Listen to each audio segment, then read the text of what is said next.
maybe that's what that was for.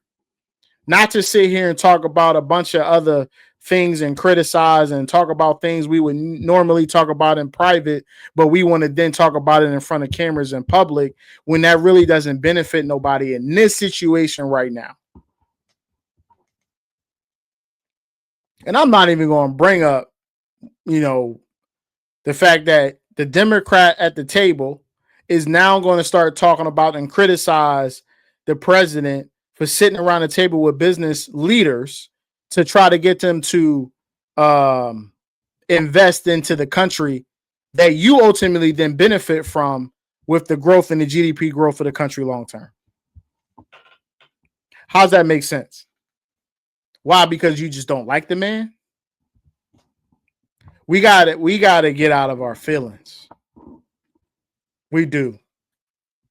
We got to get out of our feelings and start talking business, talking investment, talking growth, GDP, security, protection for the country and for the future of this country. How about we do that? They were critical of President Biden, though, in public and in private. And they were meeting with him at the White House, probably. I would say I didn't see many meetings like this at the White House of tech leaders with President Biden. He did meet with them. He met with them more in Silicon Valley than in the White House. But they would speak out to the press. I mean, they were critical of Lina Khan. They were critical of Gensler. They were critical of what they thought was regulation. Yeah, but the only thing I would say is the setting last night, when you're in that setting, it's probably not one where you're going to be super critical. But I hear your point about being willing to speak out publicly about things when you're not actually sitting next to the president. No, see, what we don't need to do is try to make him feel good about the fact that, dude, bro, you don't know what they talk about in private. And we know time and place is important. This ain't the time to be overly critical of somebody that's putting tariffs out there when in reality this is what I would call a Photoshop dinner. You brought cameras in there. This was already set up. We know the reason why you're here.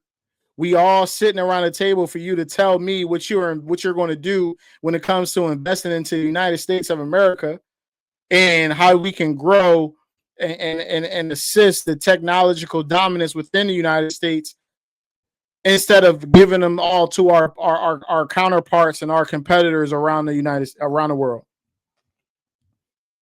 But you want, in this situation, for Tim Cook and Sam Altman and the Google CEO, the Apple CEO, as well as Microsoft CEO, to then just go on a tangent and criticize criticize the president around a table with cameras, and their wives is there, and that's what you want.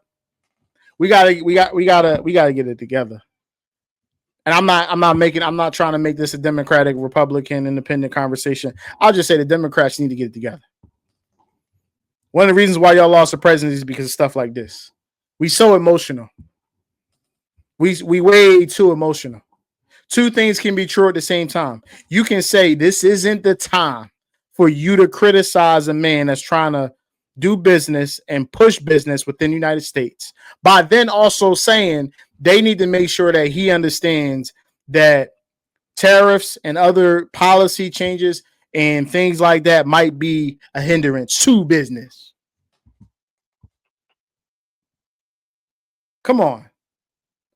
Can we agree and get out of our emotions for a second while she sit there and tell you this ain't the time for that, bro? This ain't the time. This ain't the event for it. It's not the environment for it. You also don't know what they talked about in private. The White House. That's fair. I mean, look, if they wanted to be diplomatic at the White House, right, not go overboard, and then afterwards say, but we have a problem with the tariffs on India. We have a problem with the immigration crackdown. We have a problem with the attacks on universities. We have a problem with what he's doing to the NIH. And well, some of them don't have a problem with the attacks on universities. Some of them think that there needed to be some things done. And I'm thinking of some people I've spoken with in the last couple of days. But I hear your point that they're a little more reluctant to say the things they don't agree with because they worry about the consequences.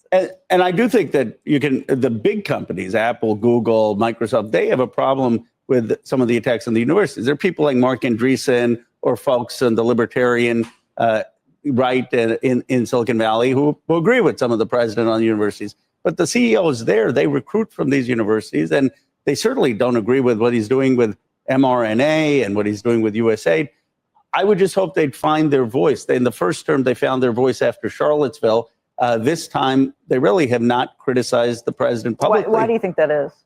The retaliation fear? The retaliation, look, the president's talking about putting tariffs on semiconductors. Now he's saying, okay, I'm going to exempt Apple. I'll exempt your company. If he puts huge tariffs and doesn't exempt them, their companies are going to suffer. If he targets them on social media, their companies are going to suffer. It's actually chilling that we have a president that has this much power over private companies. Let's be clear. The president specifically stated that he's going to put tariffs on semiconductors and companies that are not doing business and building the infrastructure within the United States of America. Let's be clear.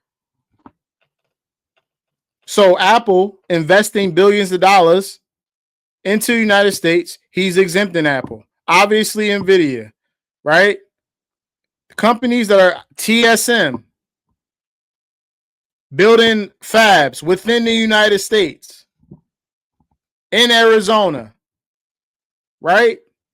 Companies outside the U.S. that want to do business with the United States, he's not going to hit them with tariffs. But if you are a company that does not reside in the United States and you are not building up infrastructure and assisting in the continued growth of the United States long term, he's going to hit you with a tariff.